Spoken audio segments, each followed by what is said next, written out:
11 number प्रश्न पर ध्यान दीजिए।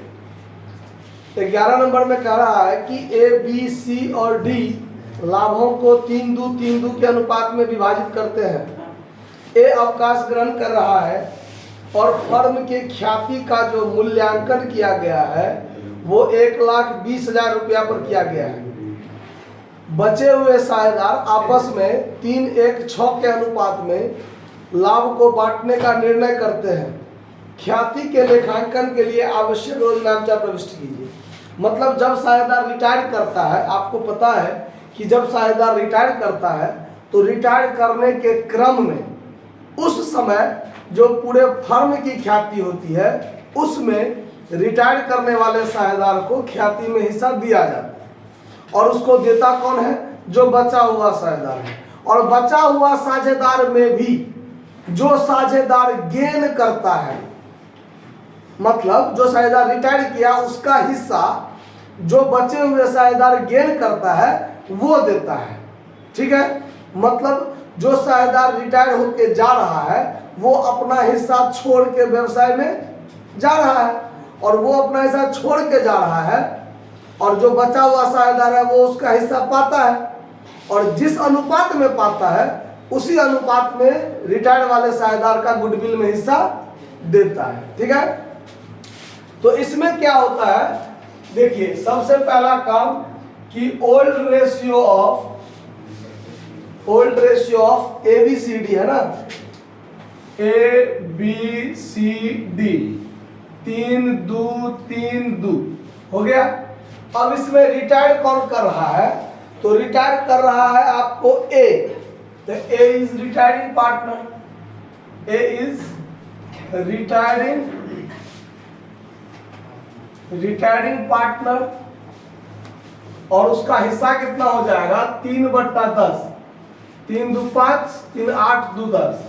और अब जो है न्यू रेशियो दिया हुआ है, new ratio of B, C and D, उसका नया अनुपात है 3:1:6। 3:1:6। अब हम जब गेनिंग रेशियो निकालेंगे तो new ratio minus old ratio, यही काम करेंगे। साझेदार कौन सब है? B, C और D जो बचा हुआ है। नया अनुपात 3/10, 1/10 और 6/10। इसमें से घटाना है, ए तो रिटायर कर गया, 2/10, 3/10 और 2/10, यही होगा।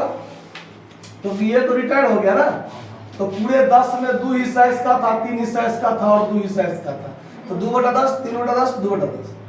अब एलसीएम करेंगे तो 10, 3 में से 2 जाएगा 1/10। यहाँ पर एलसीएम करेंगे 10, 1 में से 3 घट गया, ये माइनस में 2/10 हो गया।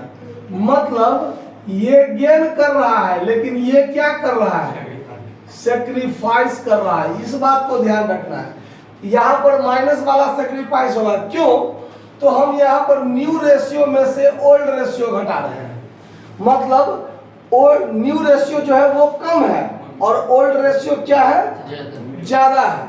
अब ओल्ड रेशियो यानी पुराना वाला ज्यादा, नया वाला कम, तब तो ये हो गया क्या? उल्टा हो गया बा। मतलब इसको त्याग करने का बदला में ये उल्टे क्या कर, प्राप्त करने का बदला में उल्टे क्या कर रहा है? त्याग कर रहा है। अच्छा, फिर यहाँ पर एलसीएम 10, 6 में से 2 घट गया, 4/10। तो ये दोनों गेन कर रहा है और ये साझेदार क्या कर रहा है? त्याग कर रहा है। और देखिए जो ए रिटायर कर रहा है ये भी तो अपना हिस्सा सेक्रीफाइस करके जा रहा है और ये जो अपना हिस्सा सेक्रीफाइस करके जा रहा है, त्याग करके जा रहा है, इसी एवज में इसको गुडविल में हिस्सा मिल रहा है ना। तो अब ये जो त्याग करके जा रहा है इसको गुडविल में हिस्सा मिलेगा, तो ये भी बेचारा त्याग कर रहा है, इसको भी गुडविल में हिस्सा मिलेगा। आया बात समझ में? तो अब हम आगे काम करेंगे क्या? देखिए अब यहाँ पर total goodwill of the firm दिया हुआ है, total goodwill of the firm दिया हुआ है कि 1,20,000 गुडविल है, जिसको आपको क्या करना है? समायोजित करना है। दिया हुआ है ना, देखिए ना, फर्म का ख्याति 1,20,000 पर मूल्यांकित होती है और उसको समायोजन करना है। तो अब यहाँ पर निकाल दीजिए एज शेयर, तो एक का हिस्सा कितना, 1,20,000 गुने 3/10 मतलब 36,000। बीज शेयर, अब देखिए ये जो ए रिटायर कर रहा है, ये पूरा का पूरा इस ए को मिलेगा। तो ए को मिलेगा तो ए को कौन देगा, तो ए को देगा बस ये और ये देगा। आया बात समझ में? और ये जो सेक्रीफाइस कर रहा है इसको भी गुडविल में हिस्सा मिलेगा, इसको भी कौन देगा, तो ये और ये, यही दोनों मिलके देगा। क्योंकि जो गेन किया है वो गुडविल में हिस्सा देगा। किसको देगा, तो जो त्याग किया उसको देगा। तो अब चूंकि सबका गेनिंग सेक्रीफाइसिंग शेयर तो हमको पता है, तो टोटल गुडविल को एक के बार सब से गुना कर दीजिए, बात क्लियर। अगर मान लीजिए पुराना साझेदार तीनों गेन करता, प्राप्त करता, तो जो रिटायर किया उसका हिस्सा ये गेनिंग रेशियो में हम लोग बांट देते पुराना वाला में, लेकिन इसमें ऐसा नहीं हुआ। पुराना जो बचा हुआ है उसमें भी एगो सेक्रीफाइस कर लिया, तो सबका हिस्सा अलग अलग निकल गया ना, कि कितना कितना सेक्रीफाइस किया, कितना कितना गेन किया। तो जैसे हम लोग चेंज इन रेशियो में निकालते थे, बस वैसे ही निकाल दीजिए। माइनस वाले को डीआर और प्लस वाले को शेयर कर देते। अब यहाँ क्या होगा उस पर ध्यान दीजिए, आगे बताते हैं। तो बीज शेयर कितना, तो टोटल गुडविल पर सबका काम कर देंगे, सबका काम टोटल गुडविल पर हो जाएगा। 1,20,000 गुने 1/10 ये गेन कर रहा है, तो 12,000। सीज शेयर 1,20,000 गुने 2/10, तो यहाँ -2 नहीं देंगे, माइनस तो सिर्फ पहचान के लिए है। तो ये कट गया कितना, 24,000।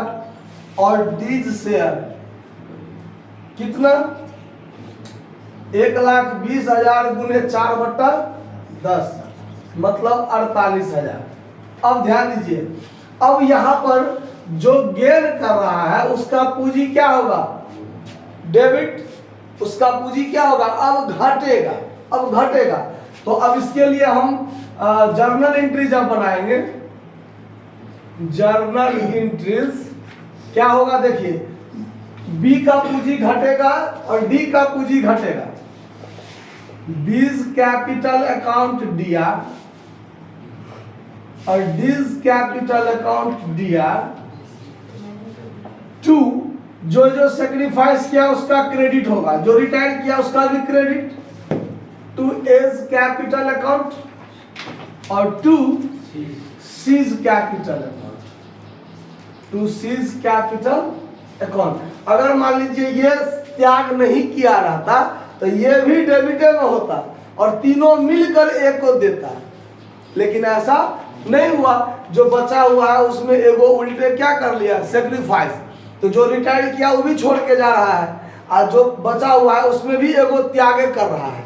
तो दोनों का पूंजी उतना गुडविल से क्या होगा, टोटल गुडविल के हिसाब में से अपना अपना हिस्सा से इसका पूंजी बढ़ेगा और इस दोनों का पूंजी क्या होगा, घटेगा। चलिए, तो अब कितना कितना हिस्सा आया है ये देखिए। ए का हिस्सा आया है 36,000, 36,000। और कौन है, सी, तो सी का हिस्सा कितना आया है, 24,000। अच्छा, अब बी का हिस्सा कितना आया है, 12,000। और डी है ना, डी का हिस्सा कितना आया है, 48,000। अब देखिए ये हुआ 60,000, तो ये भी 60,000 होता है कि नहीं होता है वो देख लीजिए। दोनों का बराबर हो गया ना, नरेशन लिख देंगे, being amount of goodwill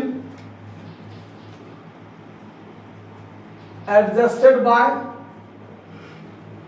partners capital account in